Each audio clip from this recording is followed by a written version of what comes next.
Psalm 121, the confident expectation of Jehovah's intervention.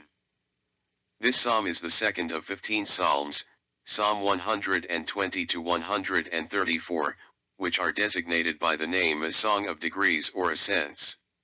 Nothing is known or can be known about the author, and like the previous psalm, 120, about the occasion on which it was composed.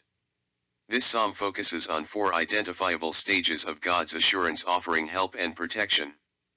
That Elohim will keep both Israel and faithful believers safe from harm.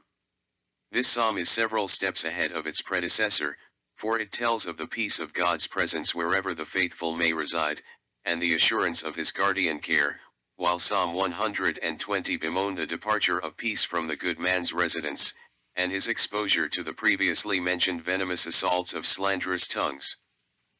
The psalm emphasizes 4 principles: God is our helper, his promise to be our keeper, and our protector, as he is the one who preserves us.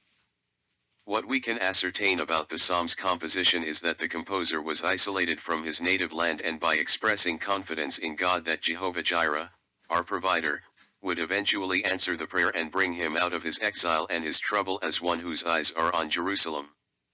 The psalm suggests confidence and a confident expectation of Jehovah's intervention when he is faced with danger or trial, as he places all of his hope in the God that he worships and who can restore him to the seat of worship, the place of God's abode and home of the psalmist's duty and refuge.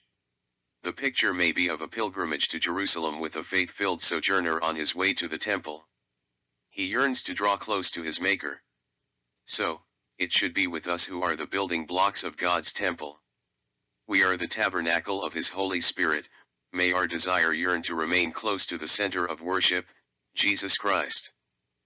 There is an ascent in the psalm itself which offers an anticipated expectation, and which rises to the level of wonderful reassurance surrounding the psalmist's pacifying confidence. Psalm 121:1, I will lift up my eyes to the mountains, from where shall my help come? He looks out at the distant mountains. Most likely those the sojourner views in the distance are those that rise toward Jerusalem. His mind's eye is on the temple. I will lift up my eyes. In rapt attention, he does so in trustful desire, longing to see the hills, where Jerusalem is regarded as the throne of Jehovah. Isolated from the temple and a physical distance from the source of God's presence, he asks this question: from where shall my help come? This is a most ardent declaration of his trust in the almighty power of God and in his willingness to help his children.